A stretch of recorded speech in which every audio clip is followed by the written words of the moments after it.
We are familiar with the account of doubting Thomas after the resurrection of Christ, which is given to us in St. John's Gospel.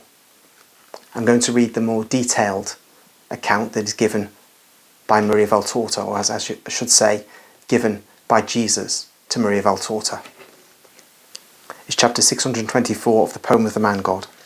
The 10 apostles are in the courtyard of the house of the supper room. They are talking to one another, and then they pray. Later, they resume speaking. Simon Zealot says, "I'm really distressed at Thomas's disappearance. I do not know where to look for him anymore." "Neither do I," says John. "He's not with his relatives, and no one has seen him. Has he perhaps been arrested?" If that were the case, the Master would not have said, "I will tell you the rest when your absent companion is here." That is true. But I want to go to Bethany again. Perhaps he's wandering about those mountains and does not dare show himself. Go, Simon. You gathered us all together, and by gathering us you saved us, because you took us to Lazarus. Did you hear what words the Master spoke of him? He said, "The first who in my name has forgiven and guided." Why does he not put him in the place of the Iscariot, asks Matthew. Probably because he does not want to give his perfect friend the place of the betrayer, replies Philip. Peter speaks. "A short while ago, I heard when I was going round the markets, and I spoke to the fishmongers, that I can trust them, of course, that those of the temple do not know what to do with Judas's body.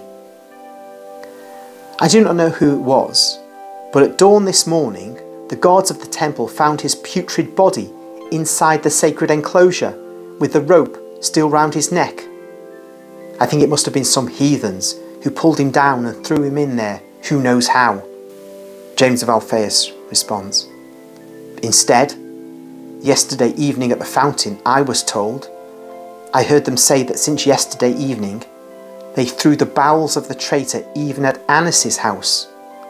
Heathens certainly, because no Hebrew would touch that body after more than 5 days. I wonder how rotten it must have been," says James of Alphaeus. "Oh, it was horrible since the Sabbath," says John, turning pale at the recollection. "But how did he end up in that place? Did it belong to him? And who was ever told anything precise by Judas of Kerioth? Remember how reserved and complicated he was? You can say, 'False Bartholomew.' He was never sincere. He was with us for 3 years, and we, who had everything in common, before him were like people before the high wall of a fortress." "Of a fortress? Oh, Simon, of a labyrinth," exclaims Judas of Alphaeus. "Oh, listen, let us not speak of him. I get the impression that we are evoking him, and that he is to come to give us trouble. I should like to cancel his memory from me, and from all hearts, whether they are the hearts of Hebrews or of Gentiles. Of Hebrews, in order not to blush because our race gave birth to that monster. Of Gentiles, so that none of them may say to us one day, 'His betrayer was one from Israel.' I'm a boy, and I should not be the first one to speak before you. I'm the last, and you, Peter, are the first. And here is the Zealot and Bartholomew, both learned men, and there are the brothers of the Lord.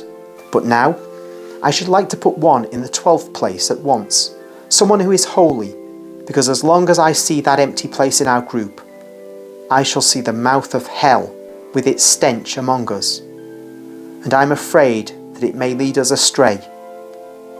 No, John, you have been struck by the ugliness of his crime and of his hanging body. No, no, the mother also said, 'I saw Satan when I saw Judas of Kerioth.' Oh, let us be quick in finding a holy person to put in that place." Peter says, "Listen, I'm not going to choose anybody. If he who was God chose an Iscariot, what will poor Peter choose? And yet you will have to." "No, my dear friend, I'm not choosing anything. I will ask the Lord. Enough of the sins committed by Peter. James of Alphaeus says, we have to ask so many things. The other evening, we were like dull-witted people, but we must be taught. Because how will we be able to understand whether a thing is really a sin, or whether it is not?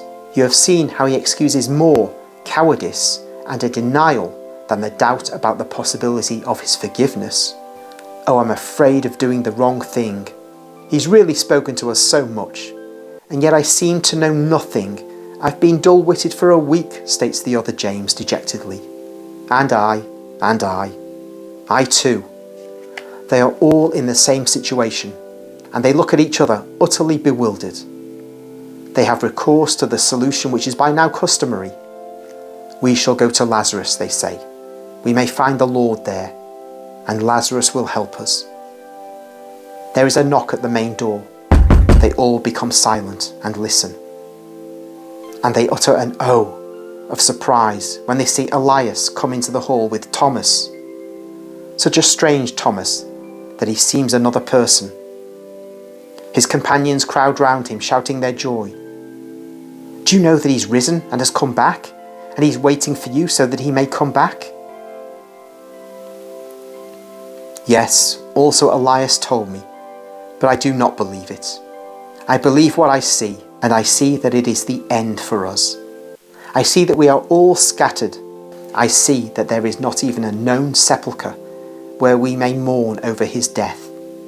I see that the Sanhedrin wants to get rid of both their accomplice, whose burial they have decreed at the foot of the olive tree where he hanged himself, as if he were a filthy animal, and of the followers of the Nazarene. On Friday I was stopped at the gates, and they said to me, were you one of his followers as well? He is dead now. Go back to beating gold. And I ran away. Where? We've looked for you everywhere. Where? I went towards the house of my sister at Ramah, but I did not dare to go in because I did not want to be reproached by a woman. So I wandered about the Judean mountains, and yesterday I ended up at Bethlehem, in his grotto.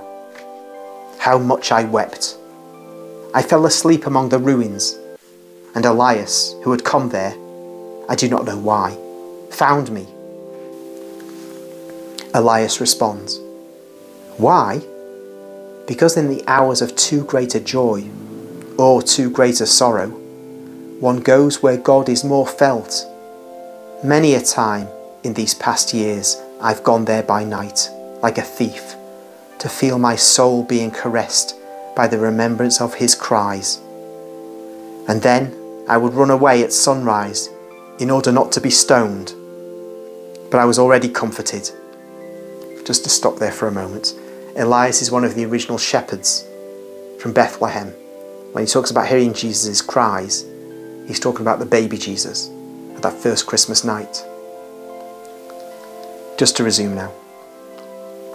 Now, I went there to say to that place, I am happy, and to take what I can from it.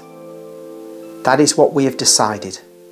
We want to preach his faith, and the strength to do so will be given to us by a bit of that wall, by a handful of that soil, by a splinter of those poles.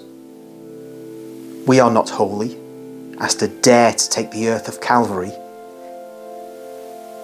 You are right, Elias. We shall have to do that as well, and we will. But Thomas? Thomas slept and wept. I said to him, wake up and stop weeping. He is risen. He would not believe me. But I insisted so much that I convinced him. Here he is. He is now with you, and I will go away. I will join my companions who are going to Galilee. Peace to you. Elias goes away. Thomas, he has risen. I am telling you. He was with us. He ate some food. He spoke. He blessed us. He forgave us. He has given us the power to forgive. Oh, why did you not come before? Thomas does not shake off his dejection. He stubbornly shakes his head. I do not believe. You have seen a ghost. You are all mad, the women first of all. A dead man does not rise by himself. A man, no, but he is God. Do you not believe that? Yes, I believe that he is God. But just because I believe that, I think and say that no matter how good he is, he cannot be so good to the extent of coming among those who have loved him so little. And I say that, however humble he may be, he must have had enough of humiliating himself in our filthy flesh.